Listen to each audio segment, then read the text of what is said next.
പതിനെപ്പോലെ മാകുമ്പി സുഹിമിൻ ഓരോഹരി എനിക്കും താ. കാരണം ഉസ്താദ് ഞാനാ, മുദരിസ് ഞാനാ, ഇതിന്റെ അസ്ലി ബേസ് ഞാനാണ്, ഓരോഹരി എനിക്കും താ. അങ്ങനെ റസൂലുള്ളാഹി തങ്ങളും കൂടെ ഓഹരി ചോദിച്ചു. അപ്പൊ ഷിർക്ക് പോയിട്ട് ഷിർക്കിന്റെ ലാഞ്ചന, എന്തോ ഒരു പാൽപ്പൊടിന്റെ പരസ്യം ഉണ്ടല്ലോ, പൊടി പോലുമില്ല കണ്ടുപിടിക്കാൻ. ഇതേപോലെ ഷിർക്കിന്റെ ലാഞ്ചന പോലുമില്ല കണ്ടുപിടിക്കാൻ. എന്താ ശരി, അതുകൊണ്ടല്ലേ മന്ത്രി ചോദിയത്.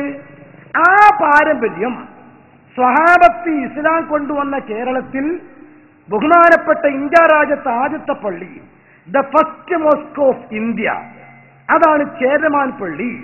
ആ ചേരമാൻ പള്ളിയിൽ നിന്ന് ബഹുമാനപ്പെട്ട സ്വഹാബ കിറാം അവരുണ്ടാക്കിയ വിശുദ്ധ ഇസ്ലാം, ആ വിശുദ്ധ ഇസ്ലാമിലൂടെ അവർ കാണിച്ചു തന്ന മന്ത്രം, അതിന് അർഹതപ്പെട്ട മുസ്ലിം ആത്മീയ നേതാക്കന്മാർ അന്ന് മുതൽ കേരളത്തിൽ ചെയ്തു വന്നു. ഏതുവരെ? മുജാഹിദ് പ്രസ്ഥാനം കേരളത്തിൽ വരുന്നത് വരെ. കേരളത്തിൽ മുജാഹിദ് വന്നതോടുകൂടെയാണ് സത്യത്തിൽ മന്ത്രത്തിനെ തെറ്റാക്കാൻ തുടങ്ങിയത്. അത് ഇനി പറയേണ്ടത് ഖുർആൻ നോക്കിയല്ല, മുജാഹിദ് വന്നതോടുകൂടിയാണ് മന്ത്രം തെറ്റായത് എന്ന് അവർ രേഖ കൊണ്ട് പറയാം. അതങ്ങി അവർ രേഖ വായിക്കുക, വിമർശിക്കാനല്ല, അവർക്കും കൂടെ അംഗീകരിക്കാൻ. അപ്പൊ അവർ സന്തോഷിക്കണം. അൽഹംദുലില്ലാഹ്, ഞങ്ങൾ പുസ്തകം ഇറക്കിയത് മുതലായി, 10 പിരിയം വരെ ഞങ്ങൾ ബുക്ക് കാശ് കൊടുത്ത് വാങ്ങിയത്. അൽഹംദുലില്ലാഹ്, വായിക്കാനാണല്ലോ. പക്ഷെ ഞാൻ ഒരാൾ കാശ് കൊടുത്ത് വാങ്ങി ഞാൻ മാത്രം വായിച്ചത് കൊണ്ട് എന്താ? അപ്പൊ നിങ്ങളൊരു 500 ആളുകളെ ഒരു സമയം കേൾപ്പിക്കാൻ കഴിഞ്ഞാൽ ഡബിൾ അൽഹംദുലില്ലാഹ്, അത് നിങ്ങൾ പറയണ്ടേ. ഇനി അതിലെ ആശയം ഞാൻ വായിക്കാൻ പോവുകയാണ്. അപ്പൊ ഒന്നുകൂടെ നിങ്ങൾ അൽഹംദുലില്ലാഹ് ചൊല്ലണം. കുറ്റപ്പെടുത്തിയത് അതിനാ ഞാൻ പറഞ്ഞത്. ആരെയും വിമർശിക്കാനോ ചൂടാക്കാനോ അല്ല, നിങ്ങൾക്ക് ചിന്തിക്കാനൊരവസരത്തിൽ അതിന് തരികയാണ്. ഇതിന്റെ പേര് ഗൾഫ് സലഫിസവും മുജാഹിദ് പ്രസ്ഥാനം.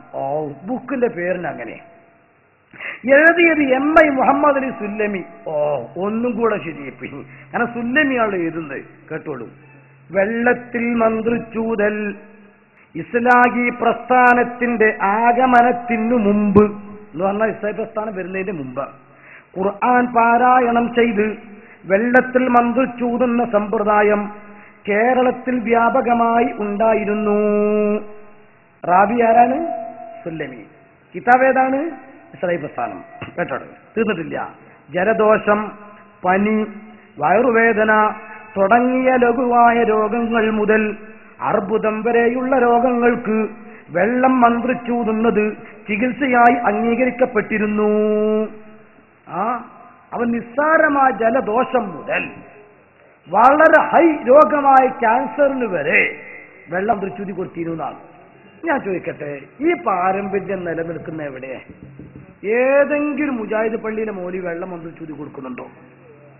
സുന്നിപ്പള്ളിയിലെ മൊയ്ലിയന്മാരും തങ്ങന്മാരും മന്ത്രിച്ചൂതി കൊടുക്കണില്ലേ? അത് അന്ധവിശ്വാസമാണ്, ശിർക്കാണ്, അനാചാരമാണെന്ന് പ്രസംഗിക്കാനല്ലേ പിലാത്തറമ്മ സമ്മേളനം നടത്തുന്നത്.